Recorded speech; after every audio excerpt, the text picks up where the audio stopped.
Foram basicamente dois motivos que trouxeram pomeranos para o Brasil.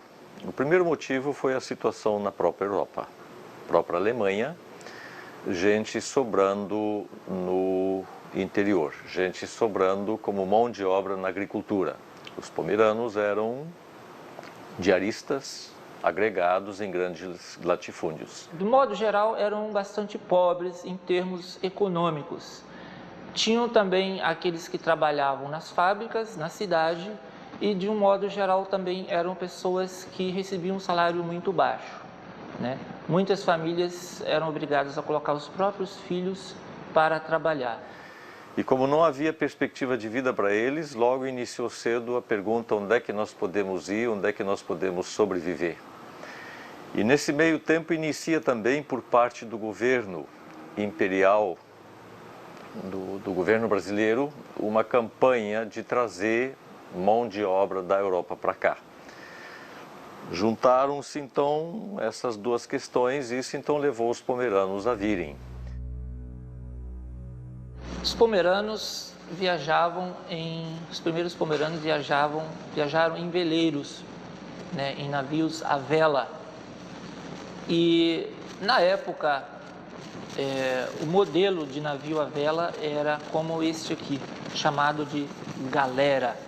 Para nós é algo assim, muito difícil imaginar como as pessoas tinham essa grande coragem de sair de seu país de origem. A situação devia estar muito difícil para eles terem essa coragem, né, de entrar num navio desse, né, cujo destino muitas vezes era ignorado. O primeiro navio que trouxe pomeranos, o primeiro navio à vela, ele se chamava Eleonore.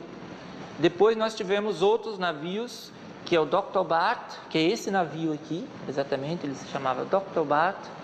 E um outro navio, o Dr. Barth trouxe pomeranos em 1872, muitos pomeranos, e o navio Adolf foi em 1873. Então eles eram mais ou menos parecidos, enfim, não era uma viagem confortável, né? A alimentação não era muito boa. E também morriam, não só crianças, morriam pessoas adultas também, né? E praticamente cada família, se um pomerano pergunta para os avós, os bisavós, cada família vai contar, né, pelas narrativas dos tempos antigos que eu recolhi até agora, praticamente cada família tem um membro que morreu dentro do navio. E essas pessoas, então, elas eram praticamente, elas ficavam insepultas, porque para o pomerano é muito importante que a pessoa volte à terra, e lá não tem como, né? Então elas eram lançadas ao mar, elas eram colocadas em lençóis, né? Então feita uma oração, naturalmente, né? Alguém fazia uma oração, uma pessoa, essas pessoas eram lançadas ao mar. E era muito difícil para essas pessoas quando havia calmarias, ou seja, quando o vento não soprava mais, eles tinham que ver essas pessoas boiando, os parentes, os filhos, a mãe, o pai, boiando, né, pelo mar, na imensidão, porque muitas vezes a pessoa não afundava. E o navio ficava ali horas ou dias parado, porque não tinha como prosseguir, ele era movido a vento. O primeiro grupo que veio para o Espírito Santo chegou aqui em junho de 1859. Um grupo bastante numeroso, para a época já 117 pessoas. Um outro detalhe que é bom que seja salientado aqui é que já no porto, em Hamburgo, já na Alemanha, eles ficaram sabendo qual era o lote.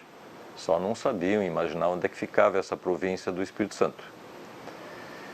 Ao chegarem aqui, então perceberam que além de terem já o lote no seu papel, que esse lote também teria que ser pago. Eles tinham um prazo mais ou menos de 4 anos para saldar essas dívidas. Se eles não saldassem essas dívidas no prazo de 4 anos, eles perdiam essas terras. Eles pagavam essas terras com o trabalho, ou seja, aos poucos. Por isso que essas terras, esses lotes de terra, né, se chamavam, essas colônias, se chamavam prazos, porque eles adquiriam a prazo, ou seja, tinha que pagar. Esta região grande aqui, de Kesslin até Stettin, que era a capital da Pomerânia, recebeu então os imigrantes pomeranos que vieram para a região do Espírito Santo em 1857 e 1859. Então, a grande maioria dos imigrantes pomeranos que vieram para o Espírito Santo provém dessa região. Eles eram então obrigados a desmatar uma parte, construir uma casinha. Esse trabalho, então, deve ter sido também muito brutal para eles, né? Uma vegetação totalmente diferente, as matas diferentes daquelas que eles conheciam na Pomerânia. Então, há naturalmente um choque violento aqui, naquilo que conheciam de lá e naquilo que agora lhes era colocado nas mãos, né? De repente, eles receberam semente de feijão preto, não se conhecia lá. De repente eles conheceram aqui também a farinha, não se conhecia lá, a farinha de mandioca. De repente se conheceu aqui a mandioca, não se conhecia lá. O que se conhecia lá? Lá se plantava muita batata inglesa. Lá se plantava trigo, lá se plantava centeio, lá se plantava um tipo de nabo que se usava para tratar os animais no inverno. Esse mesmo nabo também era usado para a produção de açúcar.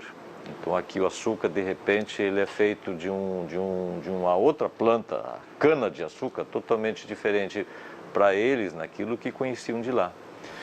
Para eles era muito difícil a adaptação, muitos mosquitos. À noite também nas matas tinha animais ferozes que eles não conheciam. Então a adaptação no Espírito Santo foi muito mais difícil. Enquanto que São Lourenço do Sul já tinha um porto, já tinha um comércio, né? Então a extração da agricultura para o porto sempre foi numa região plana. No Espírito Santo foi complicado. Havia a tropa de burros que tinha que colocar em sacos, depois levar para Santa Leopoldina e para Vitória, da navegação. Então, essas questões dificultaram muito a aproximação com grandes povoados e também a capital da província do Espírito Santo na época, Vitória. Mas aos poucos, com a ajuda dos vizinhos, eles foram, digamos assim, no dizer dos pomeranos, eles foram reconstruindo a Pomerânia aqui nas Terras Altas. Inclusive, toda essa região serrana foi chamada pelos primeiros pomeranos de Hochpommerland, Pomerânia Alta, que na verdade era a nova Pomerânia, a Pomerânia que eles criaram a partir do trabalho árduo na terra. Eles chegaram aqui e pensaram que eles iam, assim como foi prometido, que eles iriam encontrar aqui o paraíso. Na verdade, não encontraram o paraíso, encontraram dificuldades. Mas se aqui não era o paraíso terreal, então eles se deram conta de que eles poderiam construir esse paraíso. Teve uma vez um pomerano, um senhor que disse para o pastor assim: pastor, essa noite eu sonhei com a Pomerânia. Aí o pastor falou: é verdade? Então como? Conta para mim o sonho que você teve. Olha, pastor, a Pomerânia, ela tem lindas montanhas, tem muitas montanhas, muito verde, uma mata muito bonita, tem vales, tem água no fundo. Exatamente o que ele sonhou é com a região montanhosa do Espírito Santo, que é essa região, né, Santa Maria, Jetibá, Domingos Martins, Melgaço, né, toda essa região daqui de montanhas de clima frio do Espírito Santo, para onde vieram os primeiros pomeranos. Muitos trabalhos aqui foram feitos em mutirões. Por exemplo, abertura de estradas, construção de templos, construção de escolas, transporte de doentes. Alguém adoecia em determinada família, os vizinhos se juntavam e em mutirão então capinavam ou plantavam. Então, o mutirão foi algo muito importante na sobrevida dos pomeranos aqui no estado do Espírito Santo, então província do Espírito Santo. E o mutirão também foi aquilo que fez com que os casamentos aqui no Espírito Santo se conservassem como casamentos conhecidos como casamentos grandes, casamentos enormes, com muitos convidados. A partir de uma lógica muito simples. Se para sobreviver era importante o mutirão, por que também não um mutirão em dias de festa? Então, se para sobreviver todo mundo tinha que trabalhar junto, por que não festejar também em mutirão?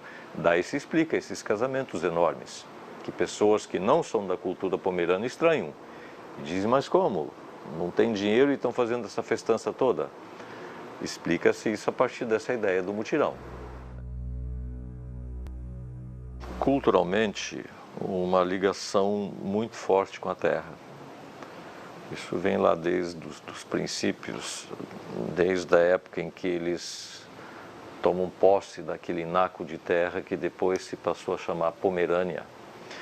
Uma forte ligação com a natureza, com a terra. Tanto é que os pomeranos têm uma profunda ligação com matas, com lagoas também, com águas. E essa tradição, essa cultura que já existia lá, eles tentaram também praticar aqui.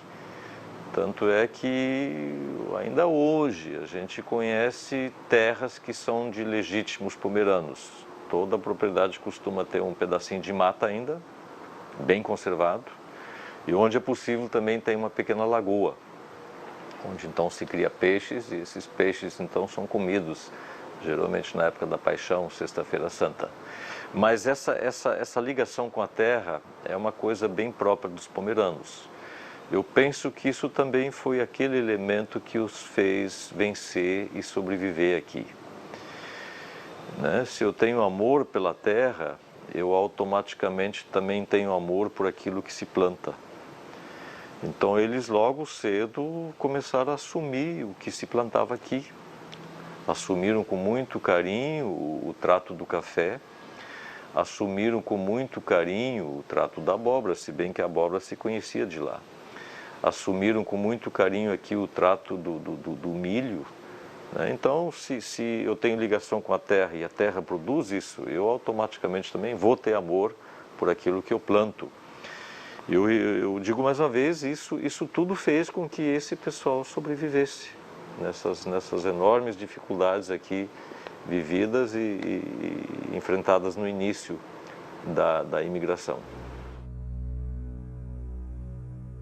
A grande maioria dos pomeranos que vieram para a colônia de Santa Leopoldina e com isso também habitaram a região de Santa Maria, eles eram luteranos de casa. A religião sempre foi uma coisa muito importante para eles, sobretudo a confessionalidade luterana. Os pomeranos passaram para o luteranismo no ano de 1535.